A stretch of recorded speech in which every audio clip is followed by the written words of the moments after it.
quero dizer a Vossa Excelência, mais uma vez, Vossa Excelência foi feliz no seu pronunciamento. Esse assunto nós não estamos discutindo agora no caso do Guanabara, não. Sempre que toca no assunto do supermercado do Guanabara, Vossa Excelência se lembra de fazer comparações. Esse assunto do portão, nós cansamos de debater aqui a questão do passeio público. Então, mais uma vez, quero falar com Vossa Excelência, como da outra vez, a questão do trânsito, quando Vossa Excelência falou que nunca vi ninguém discutir o trânsito. Nós já chegamos à exaustão de discutir essa questão. E a questão do portão, do espaço físico, onde os pedestres têm que ser respeitados.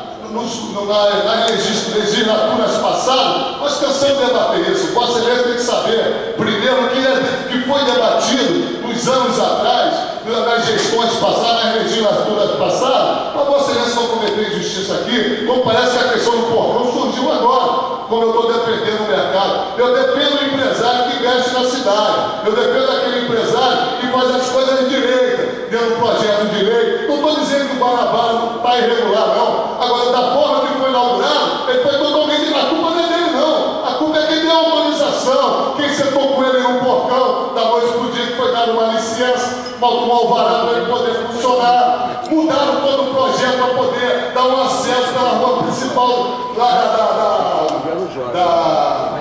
Marquês de Paraná, que não estava no projeto original. Esse, ele não tem culpa, não. Culpa da prefeitura, que se botou um projeto já estava formado. Entendeu? Essa é a questão que está em fora. Quando eu falo do mercado para eu não estou citando o mercado multilar. Eu estou citando a forma que o guarda está lá. Por que o guarda está lá?